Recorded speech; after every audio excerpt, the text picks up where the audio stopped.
This recorded lecture will be going over Chapter 5, Drugs for Bacterial Infections.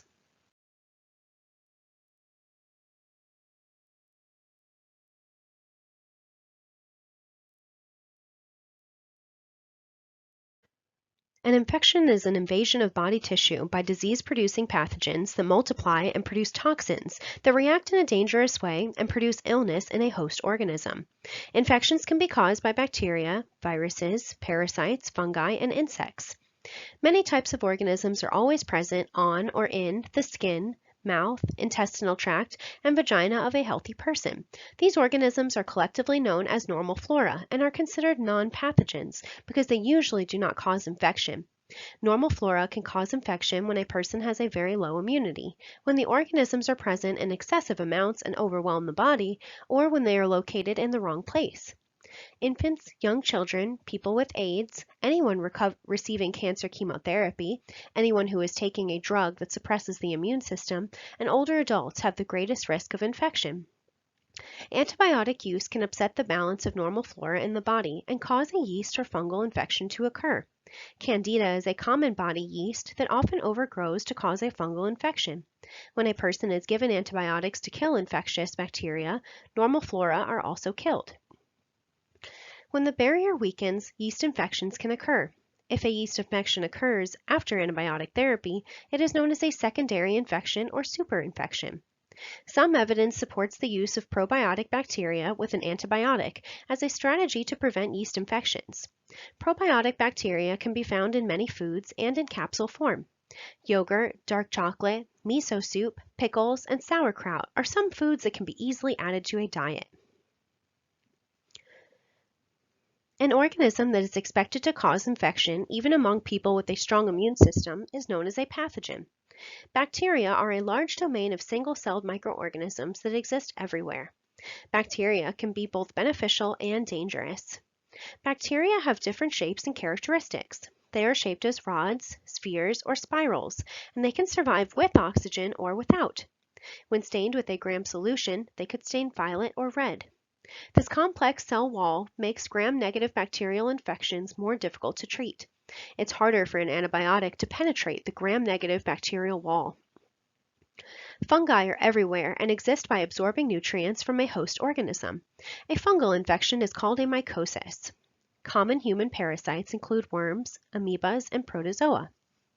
Some infections are diagnosed by healthcare providers based on the patient's symptoms and the type of organism that commonly causes a specific infection in that community. Prescribing a drug without identification of the specific organism is known as empiric treatment or empiric therapy, and it is based on experience and clinical expertise. Sometimes the cause of the infection is not known, and it must be evaluated to identify the specific pathogenic organism and the drug that will be most effective against it. Bacteria are often stained, cultured, and tested to determine which drugs are effective against them. A specimen of the infective material is taken for culture and sensitivity testing, which are performed before anti-infective therapy is begun. Learning the correct identity of the organism allows the healthcare provider to order the correct drugs to kill it or stop its reproduction before the illness worsens. Anti-infective agents are drugs that can kill or inhibit the spread of infectious agents like bacteria, viruses, fungi, or protozoans. It's a general term used synonymously with the term antimicrobial. In anti-infective therapy, antibiotic can be used interchangeably with antibacterial.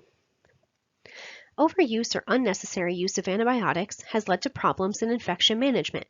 When antibacterials are overused, prescribed for conditions that are not responsive to these drugs, or taken improperly, drug-resistant strains of bacteria can develop.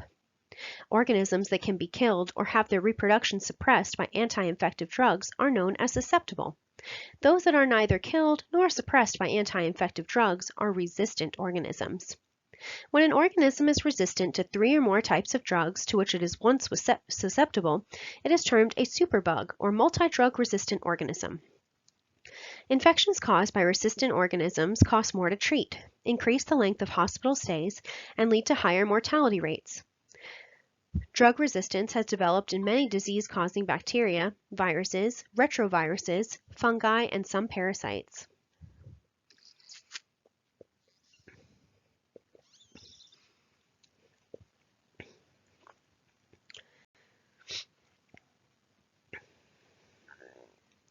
Drug management for infection is very common and typically short-term. Some antibiotics are effective only against a few types of bacteria, and these are known as narrow-spectrum drugs.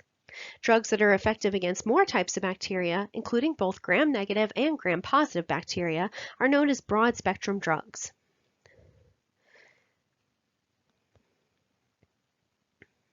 Each new generation of drugs typically has certain advantages over older generations of drugs. All bacteria have plasma membranes just as human cells do. In addition to a plasma membrane, some bacteria also have the extra protection of cell walls that surround the bacterium outside of the plasma membrane. Cell walls are much tougher than plasma membranes. Penicillins are one type of a class of drugs known as cell wall synthesis inhibitors. They interfere with the creation and repair of bacterial cell walls. This process makes the bacterial cell weak and allows it to break down more easily. Penicillin and other natural cell wall synthesis inhibitors are effective only against bacteria that have cells walls, and they have no action against bacteria without cells walls. Although penicillin can be very effective, many organisms have become resistant to its killing effects over time. Bacterial resistance to many penicillin drugs has developed. Regardless of the increased resistance, penicillin G remains the drug of choice for many infections, including syphilis and certain types of endocarditis. Penicillins are used for infections that occur in the mouth, throat, skin, other soft tissues, heart, lungs, and ears. Penicillin is also used for prophylactic treatment against bacterial endocarditis in patients with rheumatic or heart disease before they have a dental procedure or surgery of the upper respiratory tract, GU tract, or GI tract. Penicillins are still considered the safest antibiotic and are the broad-spectrum drug of choice for susceptible gram-negative and gram-positive organisms. Penicillin has fewer side effects and fewer interactions than other antibiotics. The most common side effect of penicillin is simple diarrhea of 2 to 4 loose stools daily. This is not an allergy. It will happen because the drug has killed some of the normal flora in the GI tract that helps digest food. Other common and expected side effects include nausea, vomiting, and epigastric distress. C. diff is an infectious form of diarrhea caused by antibiotic use, particularly with amoxicillin clavonate potassium.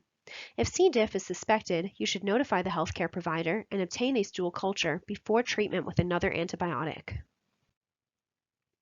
Allergy to penicillin occurs in 2 to 5% of the population, producing a rash, erythema, urticaria, angioedema, laryngeal edema, and anaphylaxis. These allergic reactions can occur suddenly or after the patient has been taking the drug for some time. It may cause life-threatening anaphylactic shock. Approximately 1 to 3% of people with an allergy to penicillin could also have an allergy to cephalosporins due to a cross-sensitivity. Other bacteriostatic antibiotics, such as tetracycline and erythromycin, can decrease the bactericidal effects of penicillin. Ampicillin reduces the effectiveness of oral contraceptives, which could lead to an unplanned pregnancy. Antacids can decrease the absorption of penicillin. Penicillin can change the results of some laboratory tests. In an office or clinic setting, you should keep the patient for 30 minutes after giving the first dose orally or IM to observe for any signs of adverse or allergic reactions. Cephalosporins are cell wall synthesis inhibitors that are chemically similar to penicillin and work in the same way to kill bacteria. There are 5 generations, which all have broad-spectrum activity. Cephalosporins are used for uncomplicated skin and soft tissue infections, for infections of the lower respiratory tract, CNS, GU system, joints, and bones, and for serious infections like bacteremia and septicemia. Common side effects of cephalosporins are similar to those of penicillin. Nausea, vomiting, and diarrhea frequently occur but are usually mild. The most common adverse effect is acute hypersensitivity. Patients who are allergic to penicillins have a risk of allergic reactions to cephalosporins because cephalosporins are structurally similar to penicillins. This is known as cross-sensitivity, and if a cephalosporin must be used, it should be used with caution. Never give cephalosporins to a patient who had an anaphylactic reaction to penicillin in the past.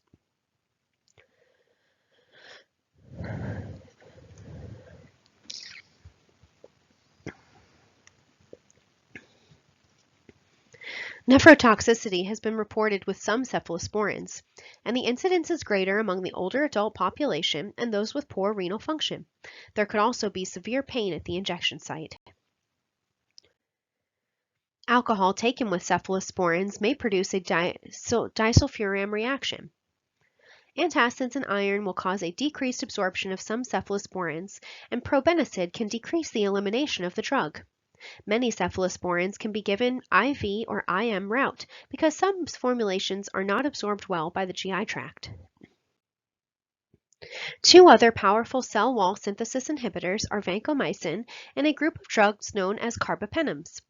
The carbapenems have the broadest spectrum of antibacterial activity against gram-positive and gram-negative bacteria.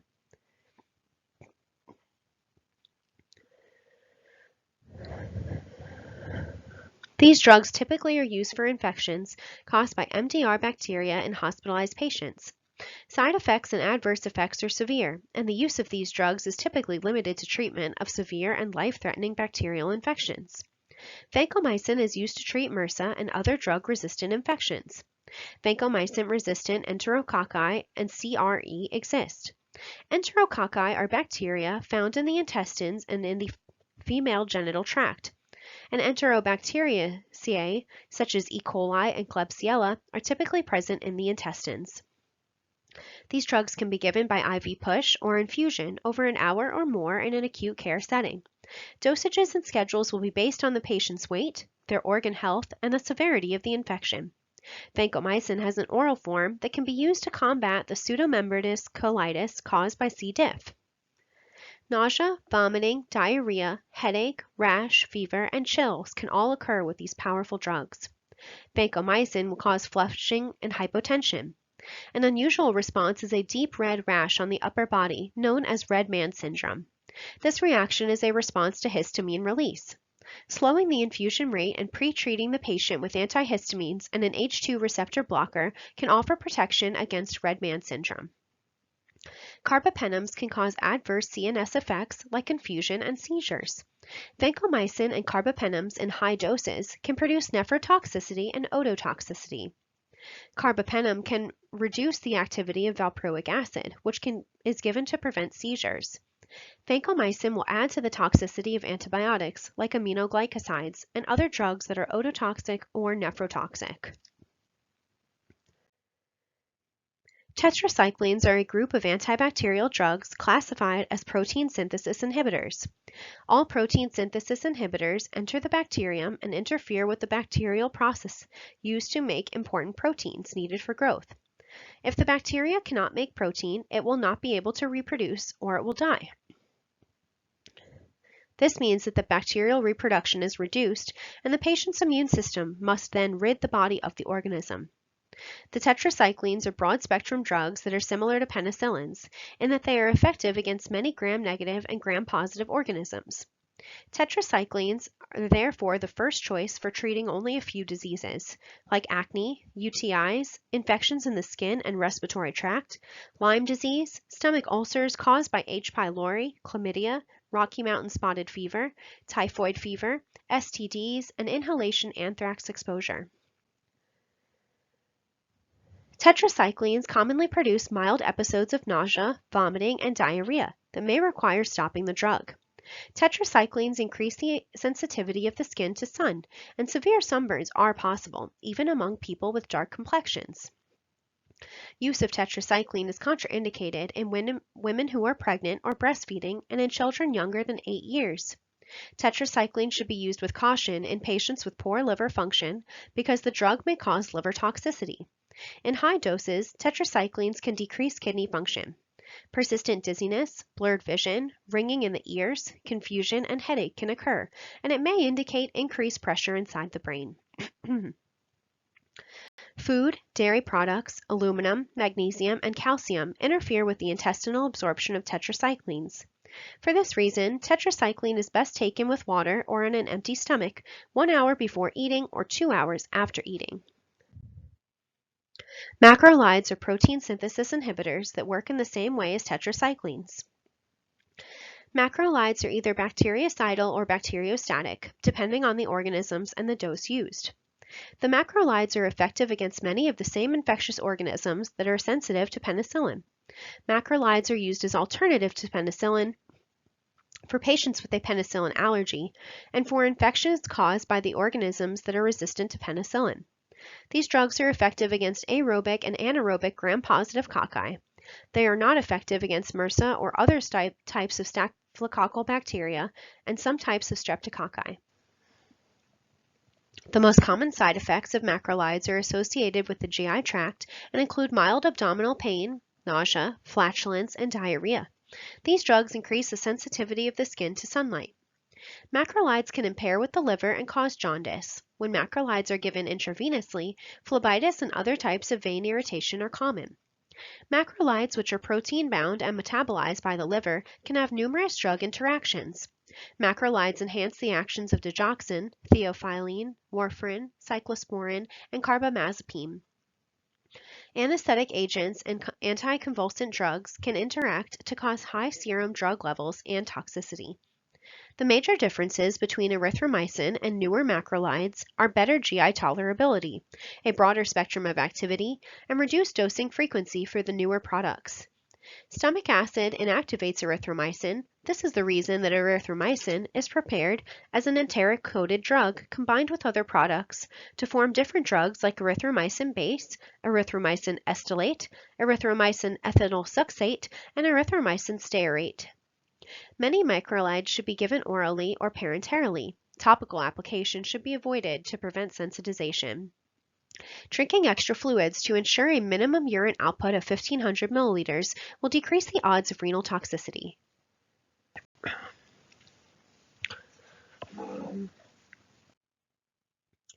Like other protein synthesis inhibitors, aminoglycosides weaken bacteria by limiting the production of protein, which is essential for life.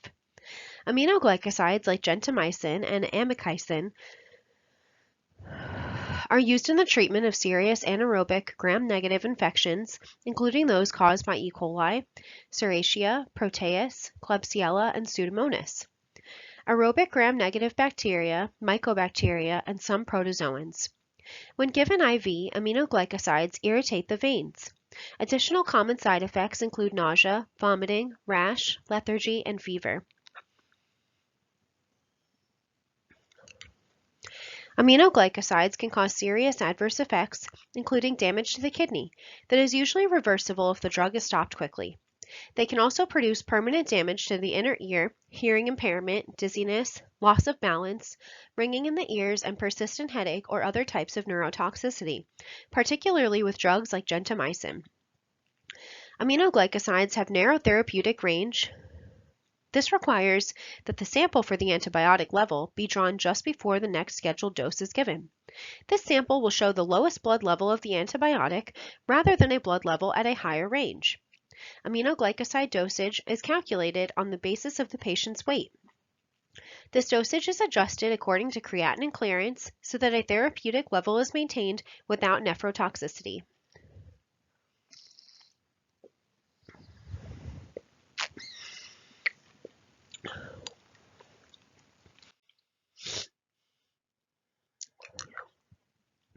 Using aminoglycosides with many other drugs, particularly vancomycin, increases the risk of nephrotoxicity. Ototoxicity is increased with aspirin, furosemide, ethracyanic acid, and many other drugs. Aminoglycosides are given parenterally for systemic bacterial infections because they are poorly absorbed from the GI tract. Patients should have frequent hearing and urine tests to monitor for ototoxicity and nephrotoxicity. The drug levels peak and trough, and close monitoring is important. 3 other classifications of protein synthesis inhibitors do not fit into other categories, and they are not used commonly. This includes lincosamides, oxazolidinones, and streptogramins. They are usually given IV to treat bacterial infections that have not responded to other antibiotics, and their use is limited to life-threatening infections like MRSA and VRSA. Clindamycin is a lincosamide that can be given orally for skin infections, like impetigo and cellulitis, for complicated skin and soft tissue infections, such as diabetic foot ulcers. It is also more likely than other antibiotics to cause antibiotic-associated diarrhea, like C. diff colitis. Linezolid is an oxazolidinone that can be given orally or IV. It is used for MRSA, VRE, and sepsis after treatment with vancomycin has failed. Sulfonamides are antibacterial drugs from a class known as metabolism inhibitors. They enter the bacteria and prevent them from making the final form of folic acid, which is needed for bacterial growth and function. Sulfonamides are bacteriostatic rather than bactericidal because they do not kill the bacteria. Sulfonamides have a broad spectrum of activity. They are eliminated by the kidneys and have a high concentration of activity in the kidneys. This makes sulfonamides a good choice for treating acute and chronic UTIs, particularly cystitis, pyelitis, and pyelonephritis. The drug sulfamethoxazole is combined with trimethoprim and is the most commonly used sulfonamide. Other indications for sulfonamide use include respiratory infections from susceptible organisms and prevention and treatment of pneumocystitis pneumonia in patients with HIV. Common side effects of sulfonamides include many minor but irritating problems, like headache, drowsiness, fatigue, dizziness, insomnia, nausea, vomiting, and abdominal pain. More problematic effects include vertigo, tinnitus, hearing loss, and stomatitis. Sulfonamides can crystallize in the kidney and cause kidney damage. Allergic reactions to sulfonamides are relatively common, including anaphylaxis. Typically, sulfonamides can cause skin reactions, like a rash that begins with a fever. Increased sun sensitivity reactions are common and can result in a severe sunburn. These drugs can suppress bone marrow function, increasing the risk of anemia, bleeding, and reduced immunity during and for several weeks after therapy is completed. Sulfonamides may increase the effect of sulfonylureas that are used to treat diabetes type 2 and cause hypoglycemia. They may increase the neurotoxic effects of phenytoin and increase warfarin drug levels, which leads to excessive bleeding. The effects of sulfonamides may be decreased by local anesthetics. Use of sulfonamides with some phenothiazine antipsychotic drugs can cause lethal cardiac dysrhythmias.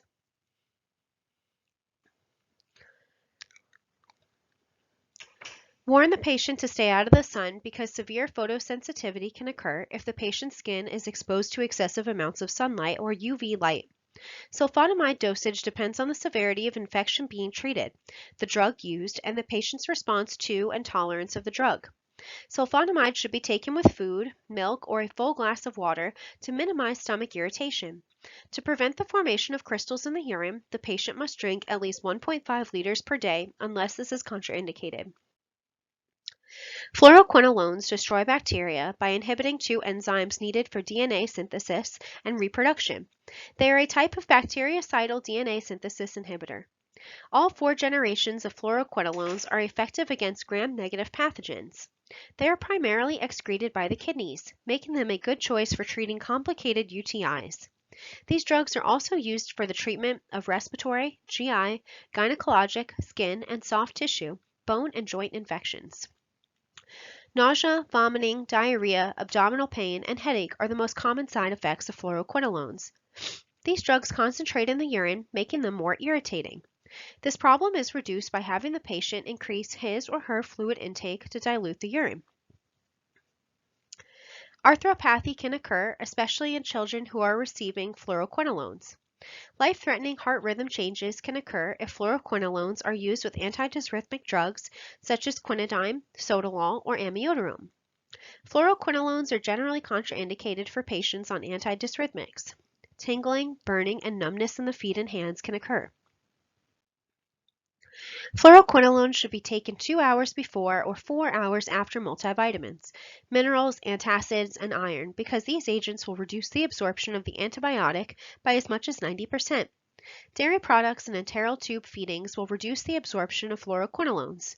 In patients taking anti-diabetic drugs, hyperglycemia or hypoglycemia may occur. Fluoroquinolones have been associated with an increased risk of tendon rupture that may result in disability and/or require surgical repair. Fluoroquinolones are to be taken with food, but not dairy products, to decrease adverse GI effects. Keep older patients well hydrated to prevent decreased renal function.